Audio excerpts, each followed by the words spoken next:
Bismillahirrahmanirrahim. Assalamualaikum warahmatullahi wabarakatuh. Asyhadu an la ilaha illallah, asyhadu anna Muhammadar Rasulullah. Allahumma sholli ala sayyidina Muhammad wa ala ali sayyidina Muhammad. Kama sholaita ala sayyidina Ibrahim wa ala ali sayyidina Ibrahim. Bil alamina innaka Hamidum Majid. Sebelumnya kita panjatkan dahulu doa kepada Gusti Allah Agung untuk saudara-saudara kita yang telah memberikan sholawatnya kepada channel dakwah ini, sehingga channel ini dapat dengan setia eksis hadir dalam ruang-ruang diskusi kalian semuanya dimanapun kalian berada. Tentu dengan sebuah harapan, insya Allah sholawat itu akan menjadi catatan langit amal soleh bagi mereka dan keluarganya kelak, dan insya Allah akan terbalaskan dengan balasan yang lebih baik lagi. Kemudian untuk seluruh pewer terkasihku dimanapun kalian berada, di mancanegara, di dalam negeri, aku ucapkan terima kasih atas apresiasinya. Semoga selalu always dan tidak pernah never tetaplah bertumbuh menjadi satu pribadi tangguh, yaitu anti skip dan anti download. Bagi yang berkenan silakan saja di share, tapi linknya ya. Jadi jangan diunduh, dipotong-potong ulang ya, semau-maunya kamu, terus kamu unggah ulang, jangan. Aku tidak kasih izin untuk yang seperti itu ya. Linknya saja kan, tinggal nge-share linknya, jadi jangan dicolong videonya. Berikutnya untuk kalian semuanya, aku nggak bisa sebutkan satu persatu. Terima kasih atas doa baiknya untukku dan keluarga, dan semoga kebaikan doa itu juga tercurahkan kepada kalian semuanya.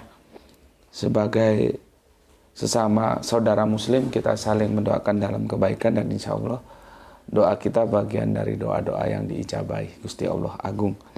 Amin amin ya rabbal alamin. Oke.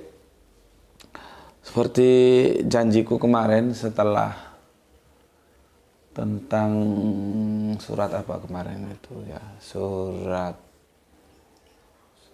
Al-Kautsar ya, kita selesaikan, maka kita akan menyelesaikan kembali dekonstruksi terjemahan surat As-Saffat ya. Sebetulnya surat Al-Kautsar itu masih ada yang harus dituntaskan lagi, tapi topiknya lain sudah.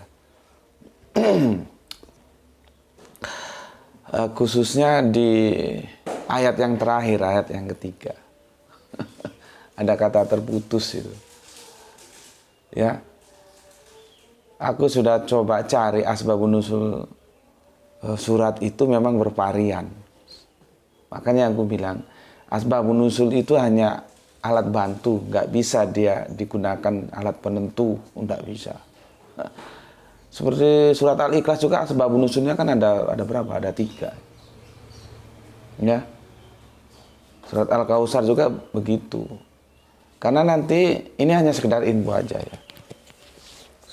Di bagian terakhir itu digunakan sebagai argumentasi ya oleh saudara-saudara kita yang pro Habib, gitulah gampangannya ngomongnya. Sekali lagi tolong dipahami, pro Habib gitu. Jadi Kanjeng Nabi Muhammad itu masih meninggalkan yang bisa disebut keturunan, walaupun secara garis aturan main di Abrahamic Faith itu kan keturunan itu harus dari patriark, dari laki ya, bukan dari perempuan. Sementara yang laki Ibrahim dan siapa namanya satunya putri putra Kanjeng Nabi itu kan diwafatkan di usia muda sekali. Nah, nanti itu ada hadis yang mengatakan ada peralihan, yang itu kan aku ya. Khusus untuk Kanjeng Nabi Muhammad seolah-olah hukum patriark itu tidak berlaku. Jadi walaupun putri-putri semua itu tetap dinisbahkan ke Kanjeng Nabi gitu. Ya kita hormati saja lah ya, kalau ada teman-teman yang berpendapat seperti itu dan menggunakan hadis itu, dan kemudian ditambah surat ketiga dari surat Al-Kautsar kemarin ya, yang terputus itu ya. Itu katanya yang terputus bukan Nabi, tapi orang-orang yang mendesak, mengancam, mendiskreditkan, menyerang Kanjeng Nabi. Itu. Sementara kan di situ apanya yang terputus? Apakah itu berbicara tentang keturunan? Kan ya perlu diskusi. Nah, ini hanya sekilas saja ya, tapi karena itu tidak aku bahas karena urgenitas kita nggak ke sana ya. Urgenitas kita kan menduduk masalahkan benar nggak ayat itu memerintahkan kita untuk berkorban. Ternyata kan tidak. Karena wanhar itu adalah sisihkan, kita menyisihkan sebagian yang kita miliki atau kautsar itu, yang itu juga sebetulnya ya dari Allah. Jadi Allah hanya minta sisihkanlah untuk apa? Untuk mendukung ya, perjuangan dakwah. Ya, kan dakwah ini harus diperjuangkan karena tidak ada yang semuanya itu gratis. Kemarin aku contohkan tentang perang itu. Perang itu pakai biaya loh. Sejak dahulu kala namanya perang itu ya nggak gratis, pakai biaya. Masuk ke era modern sekarang, kamu lihat negara-negara yang ekonominya kuat, dia akan menguasai dunia karena dia kuat di militer. Militer itu ujung-ujungnya ya pertahanan kan, perang. Kemudian kalau dia sudah kuat bertahan, dia akan menyerang. Dan itu duit itu nggak gratis. Katakanlah satu rudal ya, rudal tahu ya. Kadang-kadang ngomong-ngomong rudal tapi rudal apa nggak tahu kan jadi repot. Satu rudal itu berapa itu harganya? Ketika dia ditembakkan dalam satu peperangan, katakanlah ketika peristiwa Perang Teluk yang kedua itu berapa habis biaya yang dikeluarkan oleh Amerika untuk menghujani Irak dengan rudal? Itu kan perangnya itu dimenangkan itu kan harus lewat pertempuran udara dulu. Baru setelah bisa dilumpuhkan dari udara, tentara katanya sih sekutu, padahal ya bukan. Itu kan maunya Amerika sebetulnya. Kalau dikerucutkan lagi kepentingan pribadinya George Bush. Akhirnya kan George Bush setelah dia nggak jadi presiden kan dilempar sepatu sama rakyat Amerika. Dilempar, kan ada videonya dilempar sepatu karena dia kesal. Sahabat karib dia tewas di peperangan yang menduga itu peperangan penipuan yang nggak ada juruntungnya, mau ngapain nyerang Irak. Kan dilempar sepatu itu George Bush, itu kan videonya ada. Karena memang itu semua itu tipu muslihat. Maka terlalu naif lah kalau bilang Amerika itu champion demokrasi. Demokrasi apanya? Demokrasi omong kosong. Ya. Itu kalau kita lihat, aku itu waktu itu mengikuti terus peperangan itu. Berapa jumlah rudal yang dimuntahkan, yang dihujankan ke Irak. Setelah itu baru angkatan daratnya masuk. Kalau nggak dilumpuhkan lewat udara, langsung darat, babak belur. Perang kota babak belur itu. Kalau perang kota langsung babak belur. Itu namanya strategi militer. Lain lagi ketika Amerika menghadapi Vietnam. Di sana Amerika benar-benar babak belur. Karena apa? Medannya nggak sama. Perang yang diterapkan oleh Viet Cong itu perang gerilya. Dan perang gerilya itu ngambilnya dari kita. Yang jarang orang tahu. Dari perang gerilya itu yang mencetuskan strateginya adalah Panglima Besar Bapak Jenderal Sudirman. Semoga Allah merahmatinya. Itu kalau nggak salah tahun 70-an ya. Vietnam itu. Jadi Vietnam itu bisa dikalahkan oleh Amerika di mana? Di film. Ada, aku masih ingat ada Missing in Action. Jadi begitu, Amerika ketika sesuatu yang dia tidak bisa pegang dalam dunia nyata, ya, maka dia bawa ke dalam dunia maya dalam bentuk film itu. Lihatlah film-film Amerika itu. Menangnya di mana? Ya di film. Sesungguhnya ya dedel duel mereka. Karena apa? Medannya itu tidak mendukung karena itu hutan perang gerilya. Nggak sama seperti di Irak. Ketika penasaran, akhirnya Amerika mengeluarkan bom kimia, kan, dihujani kimia dari atas sehingga daun-daun perpohonan itu rontok semua, sehingga tinggal jedor saja dari atas nampak, nggak tertutupan lagi oleh daun-daun hutan itu. Gitu kok ngomong demokrasi, katanya senjata kimia dilarang. Itu dirontokkan itu daun-daun itu. Nah, yang kemudian bahan kimia itu digunakan dalam dunia pertanian. Bapak-bapak petani kita pakai beli obat, apa sih nama obatnya itu? Saya lupa.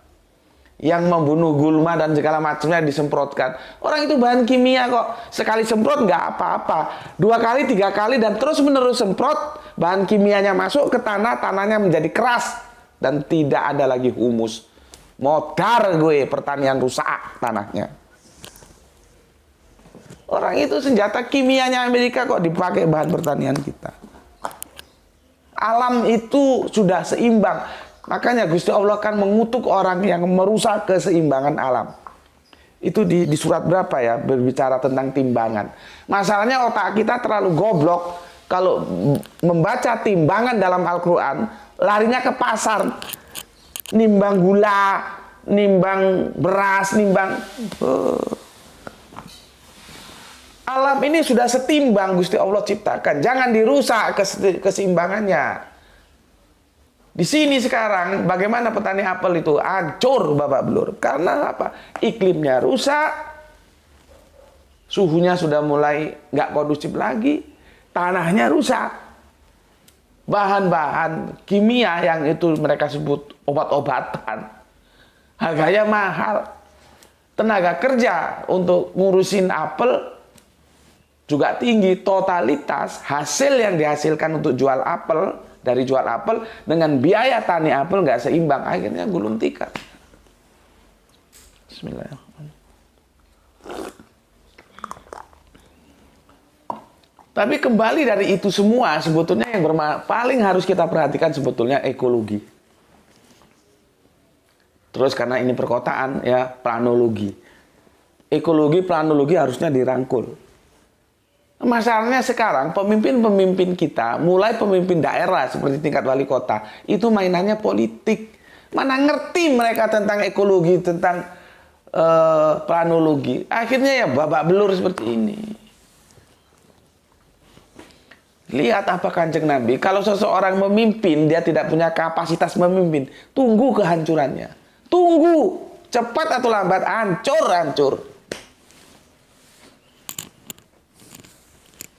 Gue kalau lihat daerah gue itu sedih.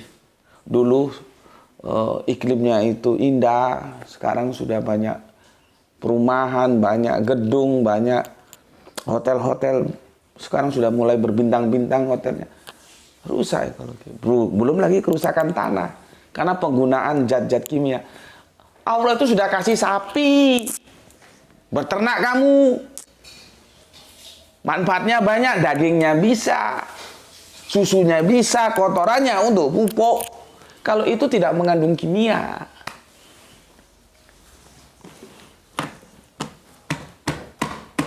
Gitu loh. Jadi kalau otakmu baca timbangan dalam Al-Quran, jangan langsung lari ke pasar.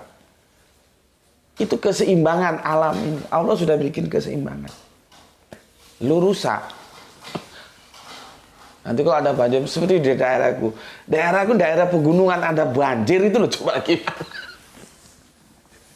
Kalau nggak memang kebangetan manusia-manusianya yang harusnya menjaga hutan. Lah di gunung kok banjir itu loh. Sesuatu yang tidak percaya tapi nyata, kata lagu itu. Tak percaya tapi nyata. Karena ekologinya rusak, ya. Aku nggak tahu kenapa kita tadi nyasar ke sana ya. Aku menjelaskan itu. Oh, tentang perang ya. Makanya perang itu nggak ada yang gratis. Ya, semua berbiaya. Makanya sahabat Nabi ketika dikasih baju, ketika mau berangkat perang itu kan ditanya, loh, baju yang tak kasih kemana? Yang separuh dia ternyata bajunya dia jual, yang separuhnya dikasih untuk perbekalan keluarganya. Nah, istrinya yang ditinggal perang, kan dia nggak kerja karena berangkat perang. Yang 100 dipakai bajunya untuk berangkat perang. Ya, jadi artinya baju itu kan mahal dijual, terus separuh untuk bekal yang di rumah, separuh untuk dia beli baju lagi yang jelekan, gitu, untuk berangkat perang. Itu artinya dakwah itu kan kita disuruh memperjuangkan. Memahami perang, jangan perang seperti konvensional dulu. Ini repot lagi. Ya, repot lagi. Ya, ya. Dan aku sudah jelaskan perang dalam Islam itu dia defensif, bukan ofensif. Ya, nanti kapan-kapan kita bahas tentang perang ya. Dari situ sudah aku selesaikan ya. Jadi ayat itu, ini kalau kalian nonton di sini nggak bisa. Harus dilihat yang kemarin tentang apakah surat Al-Kautsar 1082 itu ya memerintahkan Anda untuk berkorban. Harus dilihat itu dulu baru ke sini ya, karena ini juga ada kaitannya nanti. Oke, dan sudah kita buktikan kemarin bahwa tidak, ayat itu bukan perintah untuk berkorban ya. Namun demikian, kalau misalkan teman-teman yang masih memegang terjemahan yang awal dia terima dulu, mengatakan itu untuk berkorban, ya monggo saja. Aku sih nggak ada masalah. Aku hanya mengajukan alternatif. Oh, enggak begitu. Ini loh, gitu. Ya. Oke. Sekarang kita lanjutkan ya. Tajuk kita dekonstruksi terjemahan ya.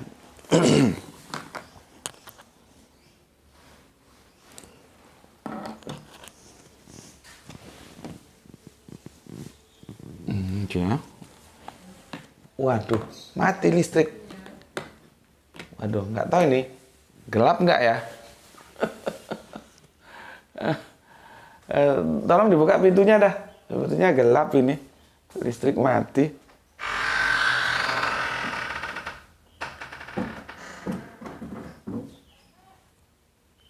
Coba lihat, masih nampak gambarnya. Ya. Ya, mohon maklum lah ya. Nah, ini listriknya mati ya.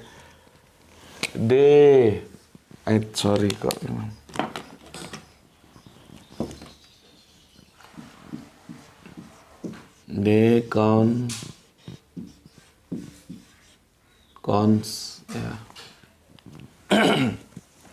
Kadang-kadang apa yang disebut, apa yang ditulis nggak kompak. Ya.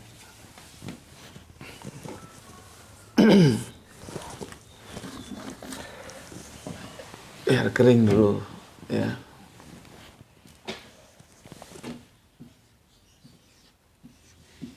Dekonstruksi ya. Terjemahan.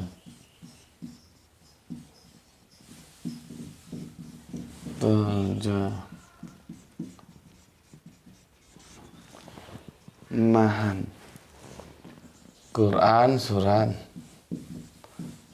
As-Saffat surat 37, nomor ayatnya 102, seri. Kemarin kita berhenti di seri 2, sekarang seri 3 ya. Seri 3 ini kajian kita. Oke, sebelumnya aku sampaikan sebelum lupa, ini sekarang hari Jum'ah ya, Jum'ah Legi. Bagi yang sudah paham ya, datanglah atau hadirilah atau penuhilah masjid di sekitarmu dengan sholat Jum'ah berjamaah, dan jangan lupa tetaplah melakukan sholat sebagaimana mestinya. Khomsah sholawatin itu, sholat duhur itu bagian dari khomsah sholawatin yang diikat oleh waktu siang dan malam. Sholat Jum'ah diikat oleh waktu per pekan. Jadi masing-masing punya ikatan waktu sendiri-sendiri dan itu tidak saling menggantikan. Maka tetaplah laksanakan sholat Jumat dan tetaplah laksanakan sholat duhur. Karena apa? Ya perintah. Gitu. Duhur diperintahkan, Jumat diperintahkan. Laksanakan dua-duanya. Nggak ada satu dalil pun mengatakan itu bisa saling menggantikan. Nggak ada. Cari sampai mampus. Cari. Kasih tahu aku kalau ada. Nanti yang bisa merukso itu Idul Fitri, Idul Adha, Idul Jum'ah. Karena mereka satu kelompok. Satu rumah. Sholat Id. 2 Id tahunan. 1 Id pekanan. Id tahunan 2 Idul Fitri, Idul Adha. Id pekanan Jum'ah. Nah, nanti duhur itu kelompoknya di sholat 5. Duhur, asar, maghrib, isya, subuh. Khomsah, sholawatin, fil yaumin, walailatin. Sholat Jumat itu baru diperintahkan nanti setelah 11 bulan Kanjeng Nabi hijrah ke Madinah. Jadi ketika di Mekah belum ada sholat Jumat. Beda, ceritanya beda. Tapi sekali lagi, ini benar-benar menantang mainstream. Ini anti mainstream. Cuman ya, kalau mau menghadapi aku, hadapi secara argumen. Ya, terbuka kok. Ini kan terbuka aku sampaikan kepada siapa-siapa. Misalkan aku salah, ya aku nanti taslim. Tapi kan kebenaran itu sebelum bisa dibuktikan salah, dia tetap harus diterima sebagai kebenaran. Ya. Namun demikian, aku tetap menghormati bagi teman-teman yang belum paham. Ya sudah, jalankan menurut pemahamanmu. Ya, bahwa kalau kamu sudah sholat Jumat, nggak sholat duhur, atau sebaliknya, monggo silahkan. Tapi pesanku, coba belajar supaya paham. Ya, jangan kamu biarkan dalam ketidakpahamanmu dan kamu tidak belajar. Alhamdulillah sudah nyala lagi listriknya. Ya, oke. Dan kemudian tadi aku lupa untuk memberikan stressing point. Kajian kita kemarin tentang surah Al-Kautsar ya, ayat yang kedua 108 itu ya. Itu akan mengikis ya karakter yang ada dalam kemanusiaan itu yang orang Jawa bilang, orang Indonesia bilang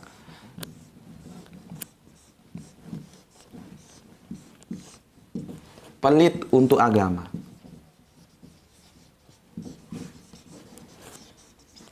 Nih, ya. Karena apa? Dia tidak mau wanhar. Sisihkan dari Kautsar itu. Ya. Tapi kalau dia sudah paham, dengan yang aku jelaskan, pelit ini menjadi hilang.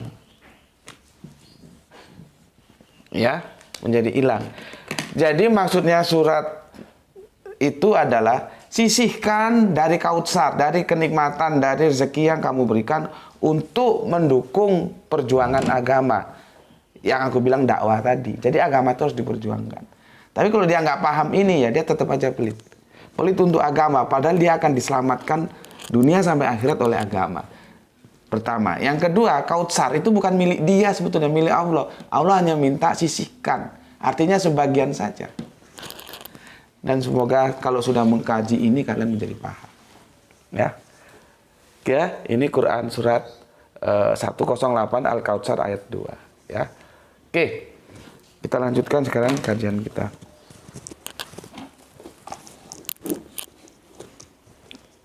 Kan ya aneh ya, dia pelit kepada sesuatu yang akan menyelamatkan dia. Dan yang dipertahankan itu ya nggak dibawa mati sebetulnya. Coba, gimana? Kan nggak dibawa mati. Ya, Kautsar yang diberikan Allah kepada kita itu kan untuk dunia aja.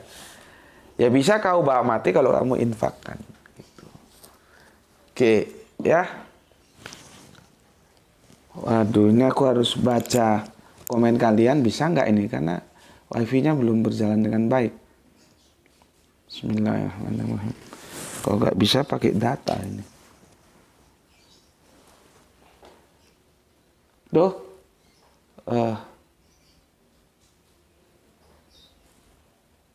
Coba kamu carikan tuh. Di sini.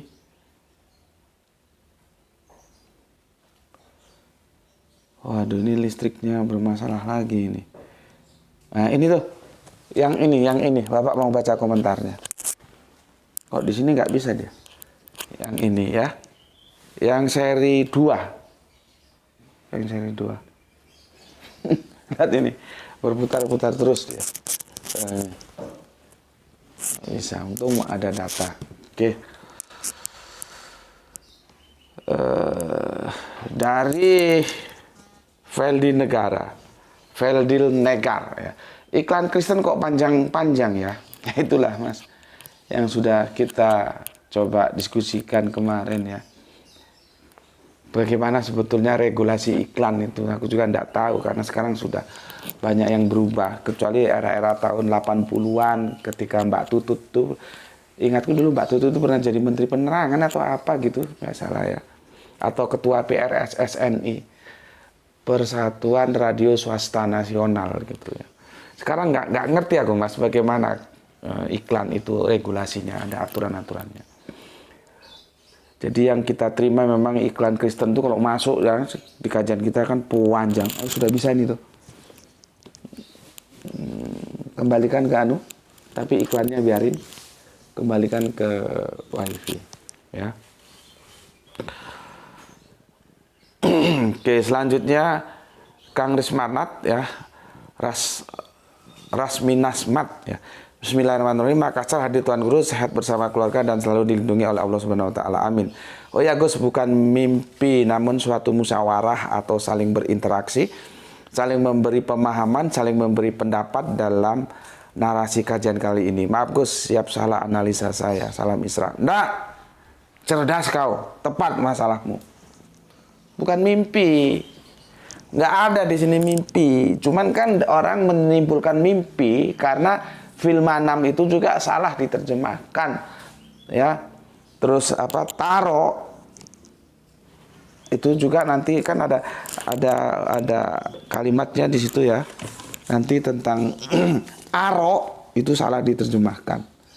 Melihat itu aro itu bisa melihat. Nanti kalau apa ru'ya hisab, nah, hisab itu dihitung, ru'ya itu dilihat gitu. Lihat seperti apa. Ini bahasa sastra ini, nggak bisa ditelan begitu saja. Nah, jadi benar apa kata Rasmisnat. Ini diskusi antara dua generasi, generasi bapak dan generasi anak, gitu loh. Ya. Kemudian terima kasih Rasmisnat ya, nggak salah kamu, cerdas kamu, otak encer.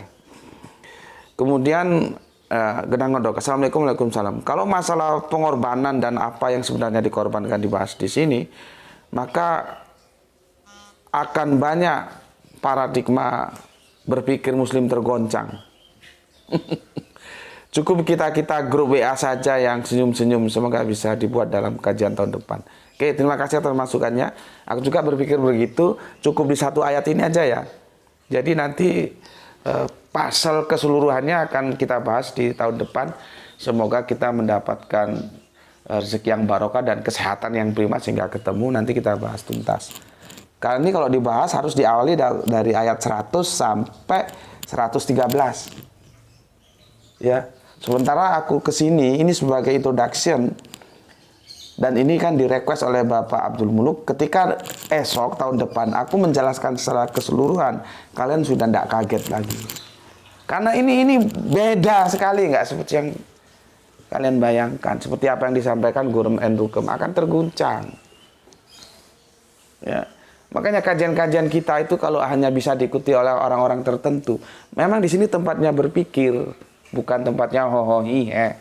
Kalau kajian-kajian hohihe ya monggo silakan, orang itu pilihan kok. Di sini kan bebas-bebas saja, mau ke sini ya monggo, mau keluar ya monggo, nggak ada. Jadi sudah tersaring dari materinya saja, itu sudah menyaring siapa viewer yang masuk sini, siapa yang enggak. Muntah dia kalau masuk sini.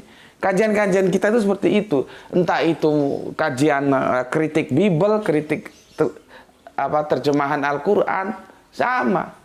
Gitu. Seperti kemarin, apa dikira firman itu terus menjadi sosok pribadi kan itu pagan banget itu. Padahal Yesus nggak pernah mengajarkan paganisme. Ya, oke,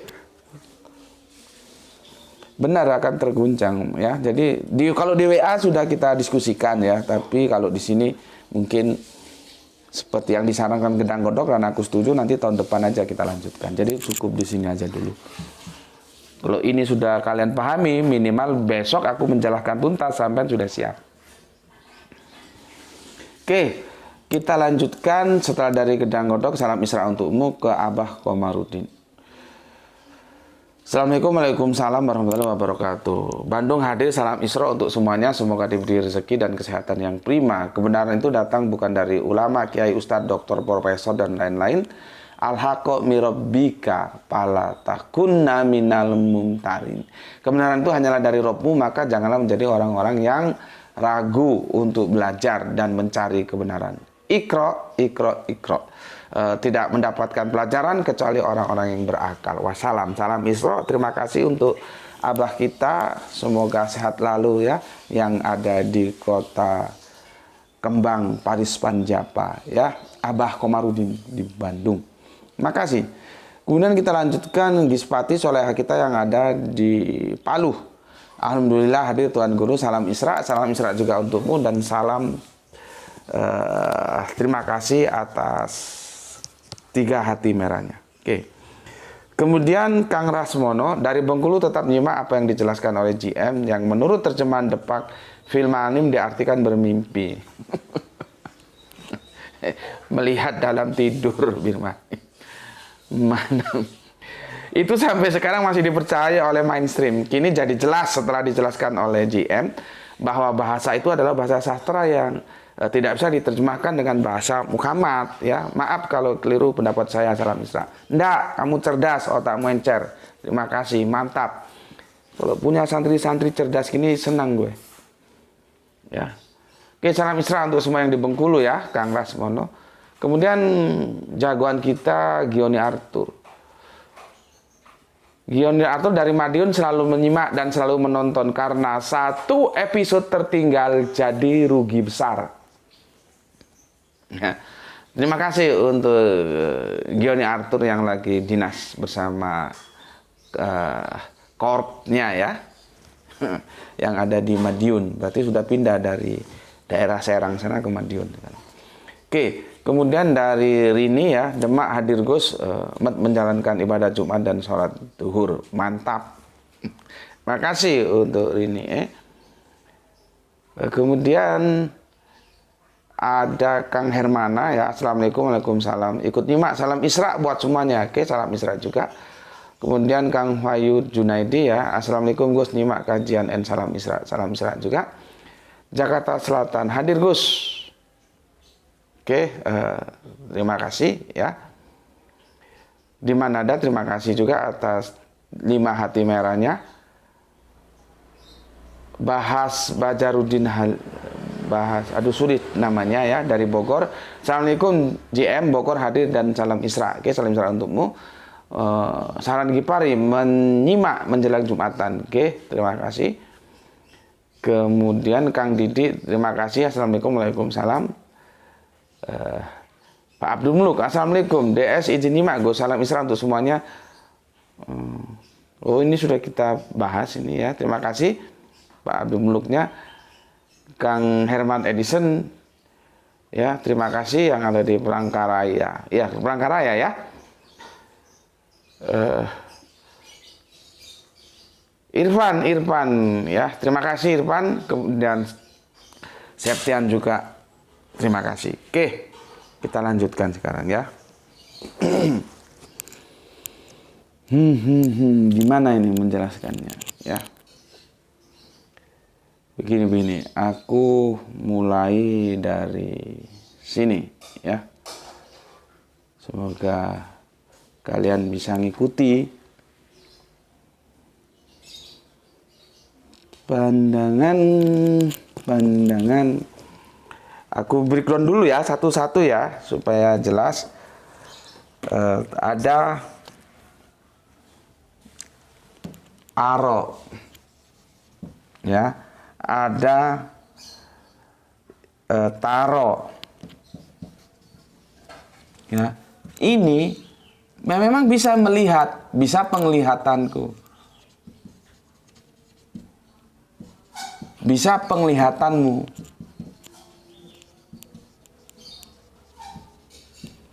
Ya, bisa. Jadi aroknya siapa? Aroknya Bapak Ibrahim. Taroknya siapa? Taroknya Kanjeng Nabi Ismail. Penglihatanku, penglihatanmu. Taro. Cuman gue kagak setuju. Ini bukan penglihatan, tapi lebih tepatnya lagi pandangan. Pandanganku. Ini pandanganmu. Kalau tentang anu kan sudah aku jelaskan ya. Tentang sa'i sudah ya, ya itu kan tentang balago juga sudah, itu balik sampai umur itu artinya balik. Sa'i itu bukanlah dari kecil.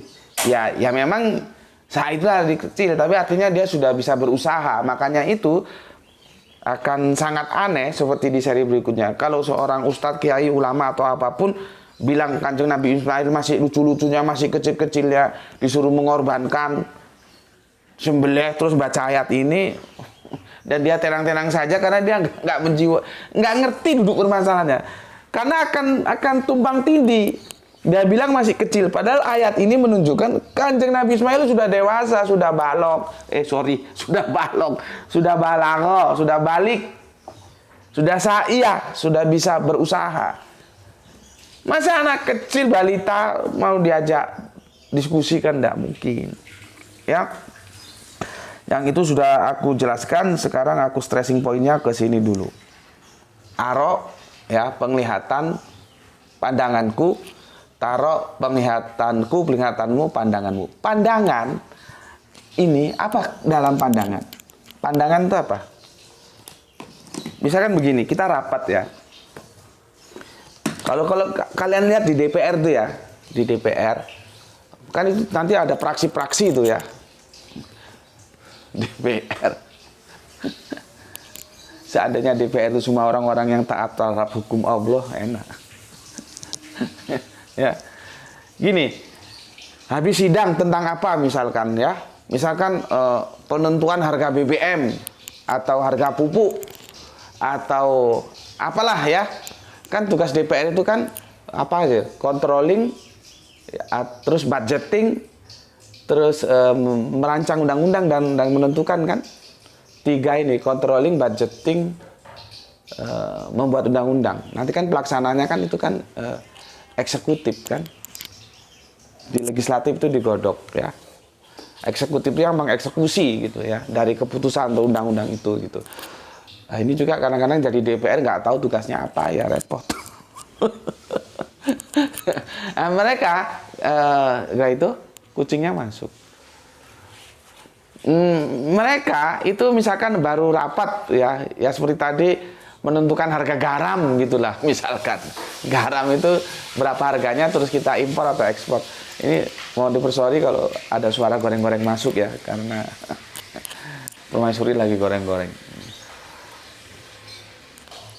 Ya jangan jadikan masalah, memang adanya begini ya. Nanti kalau ada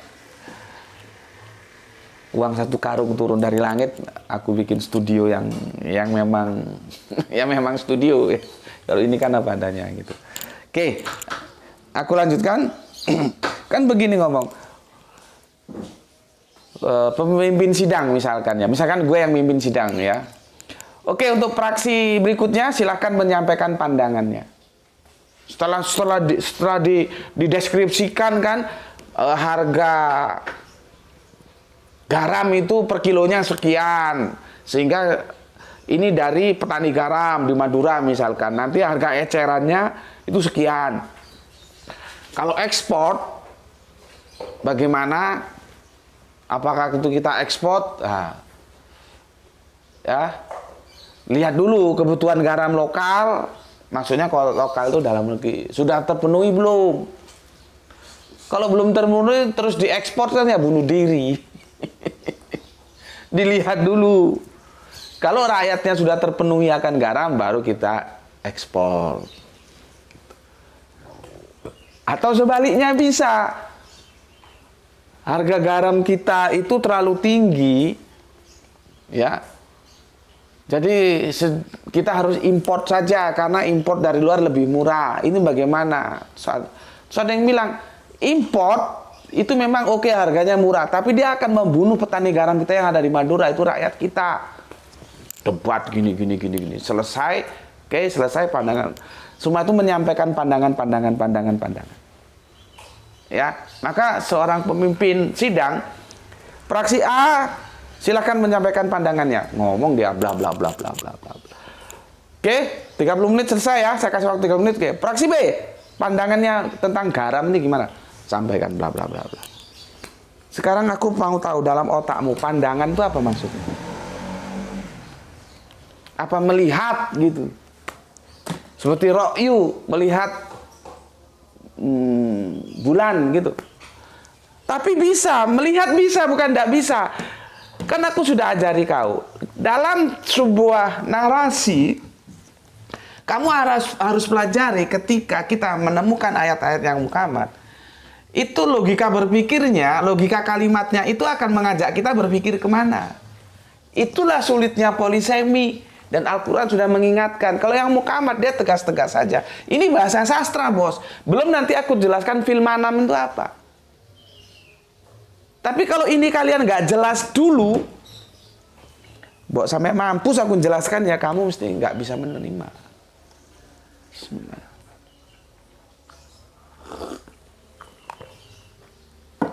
Ini harus satel dulu, arok dan taro ini. Kalau kamu masih memahaminya, melihat gini, apalagi film manam diterjemahkan salah, tidur. Jadi melihat dalam tidur. Babak belur kamu. Babak belur. Makanya aku akan pastikan dulu, kalian ngerti nggak apa yang dimaksud dengan arok dan taro itu. Karena nanti kita akan menemukan dua diksi itu. Ya. Kamu buka ayat Al-Qur'anmu. Kamu buka Al-Quranmu, Al-Quran digital juga boleh. Ya. Begini ya. Dimulai dari gini. Ya Abunaya. Siapa yang ngomong? Bapak Abraham. Ya, kepada sang putra tercinta. Aro.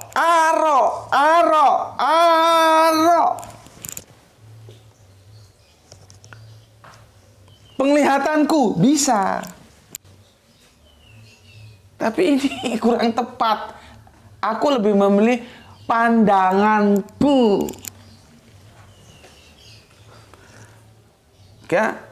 Setelah itu, ya, dilanjutkan oleh Bapak Abraham atau Ibrahim, mazataro. Pandanganmu. Pandanganku, gue seperti pandanganmu, itu. Jadi diskusi ini. Maka aku lebih cocok menggunakan pandangan daripada penglihatan. Kalau kalian tahu bahasa Melayu, bahasa sastra Melayu, pandangan atau ya ini pandangan ini itu dikatakan ini loh. Buah pikir. Nih. Tapi jangan lu anggap ada pohon namanya pohon pikir terus buahnya buah pikir, nggak begitu, bos. Itu ya gobloknya juga minta ampun. Sama seperti kalau kita baca, kan berkali-kali aku diskusi dengan teman-teman Kristen, apakah dosa waris itu harafiah atau metafora gitu. Itu lo semua itu jawabannya. Kenapa? Ketika aku giring, lihat itu yang buah itu buah dari pohon pengetahuan lo ya. Lihat itu, kamu lihat perjanjian lama itu. Ya, di awal-awal itu ketika Adam jatuh dalam dosa itu perikopnya, kan itu yang dilarang jangan mendekati buah pohon pengetahuan. Jelas itu pohon pengetahuan. Ini tuh metafora, bukan harafiah. Maka kalau ini metafora, dosanya juga metafora, gitu loh. Ini yang teman-teman Kristen berat. Padahal jelas, buah pohon pengetahuan. Kamu sampai mampus cari pohon pengetahuan, nggak ketemu, bos. Kecuali pohon duren. Sama dengan sini, buah pikir. Ya, jangan sampai kamu pahami harafiah ada pohon pikir terus ini buahnya sebut buah pikir. Enggak. Kalau kami di Sumatera mengatakan itu buah pikir itu apa? Pandangan. Nih. Ya. Lihat, ini lihat ini apanya ya? Step-step perubahannya ya tentang arok dan tarok. Dasarnya memang penglihatan, melihat. Seperti rokyu ini satu jader sama ini. Tarok, arok, rokyu ya. Ini ya penglihatan. Masuk lagi ke step kedua pandangan. Masuk lagi ke step tiga buah pikir. Itu loh. Ya. Atau nanti bisa juga bisa pandangan, bisa buah pikir. Yang paling ngetop kami di Sumatera pakai buah pikir. Nanti kalau terlalu sulit ini karena nggak familiar dengan gaya bahasa Sumatera Melayu, ya sudah gini aja. Pendapat. Bukan pendapatan. Nanti kacau. Nampak loh. Oke, monggo fraksi A sampaikan pendapatnya. Tapi ya kurang asik ya kalau sidang. Fraksi A sampaikan pendapatnya. Kan kurang asik. Tentang garam ini pendapatmu gimana? Kurang asik. Yang paling asik itu memang ini. Oke, fraksi A sampaikan pandangannya. Menurut pandangan fraksi kami. Kan begitu. Nanti kan ada fraksi A ketuanya siapa, fraksi B siapa. Fraksi A. Menurut pandangan fraksi kami setelah memikir, menimbang, dan memutuskan, maka kita sebaiknya jangan melakukan import garam. Misalkan kalau yang jadi masalah garam. Gitu. Nanti pandangan lain, nanti yang lain pandangannya apa ya? Bisa sama, bisa beda pandangannya. Ya. Nah, nanti ada yang bilang bertukar pikiran. Nah, kita kemarin tajuknya apa ya? Bertukar pikiran ya. Ya pikiran itu ya pandangan ini. Buah pikir ini pandangan. Itu loh. Atau kalau kalian sulit, ya ini tadi, pendapat. Tapi kurang asik ya. Fraksi A, bagaimana pendapatnya? Kurang asik. Biasanya menggunakan ini. Ya, pandangan. Nah, dari sini kalian tahu, jangan dipahami arok dan tarok ini adalah melihat, tentang lihat yang harafiah. Jangan. Kalau itu, maka dia akan menjadi mimpi. Ini loh. Ini nggak mimpi, ini sadar. Dalam kesadaran yang penuh. Bukan mimpi. Gimana sih? Nah, masalahnya mimpi ini nanti ini karena dirangkai dengan kesalahan berikutnya. Menerjemahkan film manam. Kan aku sudah bilang. Kesalahan pertama itu biasanya supaya bisa benar, dia harus diikuti kesalahan berikutnya. Kesalahan pertama itu bagaimana arok dan tarok harus dipahami.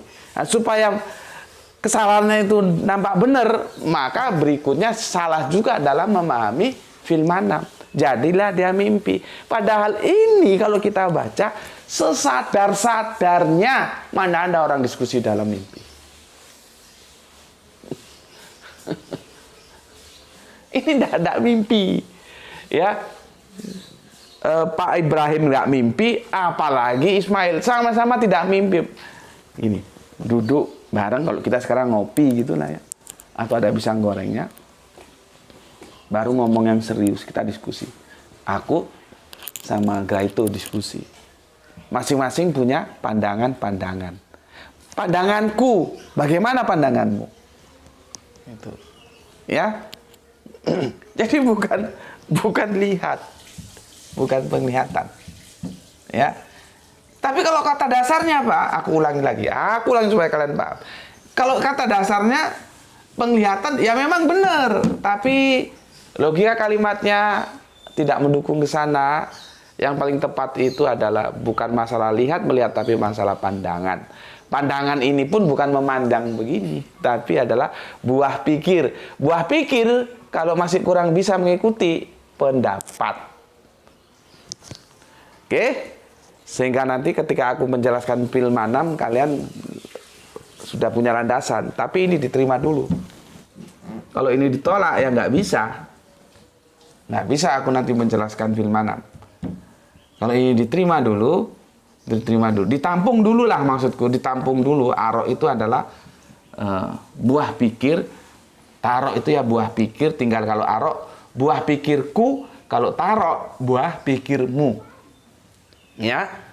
Jadi sementara ini yang bisa aku jelaskan, nanti tentang fil manam akan kita jelaskan di seri yang keempat, sehingga bisa mengikis habis tentang ini. Ya, bisa mengikis habis tentang ini. Ya, jangan ada lagi dalam mimpi itu. Ya, karena lihatnya itu jangan harafiah gitu. Ya. Oke, sampai di sini dulu ya. Semoga ada manfaat yang kita ambil. Sekali lagi aku ingatkan, kalau merasa berat dengan dekonstruksi ini ya nggak apa-apa, ikutin aja. Toh nanti aku tidak memaksa kamu harus terima toh. Seperti kemarin kan, aku menurutku itu begini lah. Kamu terserah. Kalau kamu setuju dengan dekonstruksi ya ambil, kalau enggak ya sudah. Nggak usah diambil gitu aja. Tapi setidaknya tugas aku setelah memaparkan. Begini loh, memahami arok dan tarok itu. Karena kalau ini nggak dipahami, sulit aku menjelaskan tentang fil manam. Oke?